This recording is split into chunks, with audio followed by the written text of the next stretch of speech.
Hi all, ഒരു കൂടി C C ഇൻവെസ്റ്റ്മെന്റിലേക്ക് സ്വാഗതം. ഞാൻ Joseph, AMFI registered mutual fund ഡിസ്ട്രിബ്യൂട്ടറാണ്.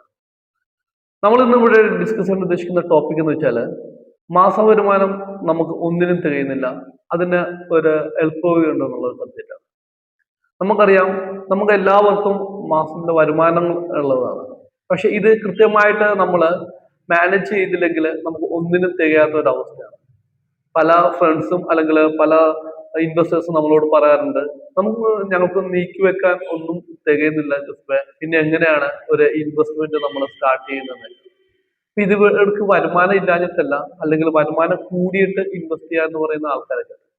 ഒരു കാര്യം നമ്മൾ ശ്രദ്ധിക്കാനുള്ളത്, നമ്മുടെ വരുമാനം കൂടുന്നതനുസരിച്ച് നമുക്ക് ചെലവുകളും കൂടുമെന്നുള്ളതാണ്.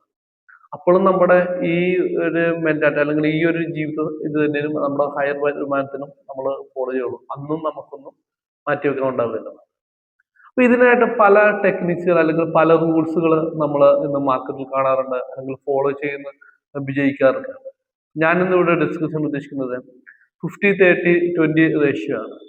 ഇതിൽ ആദ്യത്തെ 50% എന്ന് വെച്ചാൽ വളരെ നമുക്ക് അത്യാവശ്യം നമ്മുടെ ജീവിതത്തിൽ നമുക്ക് മാറ്റിവെക്കാൻ പറ്റാത്ത കാര്യങ്ങൾക്കായിട്ട് നമുക്ക് ഉപയോഗിക്കാം. നമ്മുടെ ദൈനംദിന ജീവിതത്തിൽ നമുക്ക് മാറ്റിവെക്കാൻ പറ്റാത്ത ഒറ്റനവധി എക്സ്പെൻസുകൾ നമ്മുടെ ജീവിതത്തിലുണ്ട്.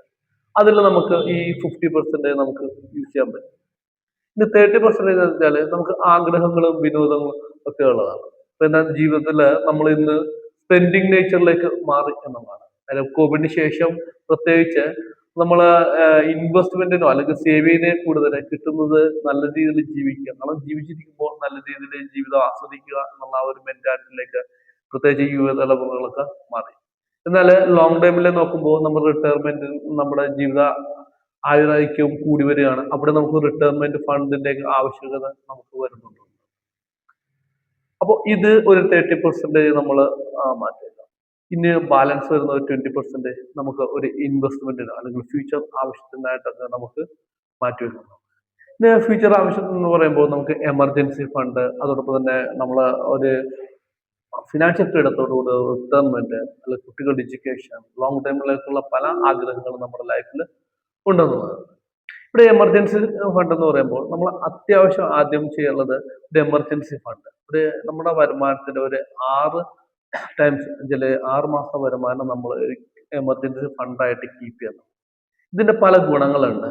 ഒന്നാമത്തത്, നമുക്ക് എന്തെങ്കിലും ഒരു കാരണമായിട്ട് നമ്മുടെ ജോലി പോവുകയോ അല്ലെങ്കിൽ നമ്മുടെ വരുമാനം നിൽക്കുകയോ ചെയ്തു കഴിഞ്ഞാൽ നമുക്കിത് യൂസ്ഫുൾ ആവുകയും ചെയ്യും.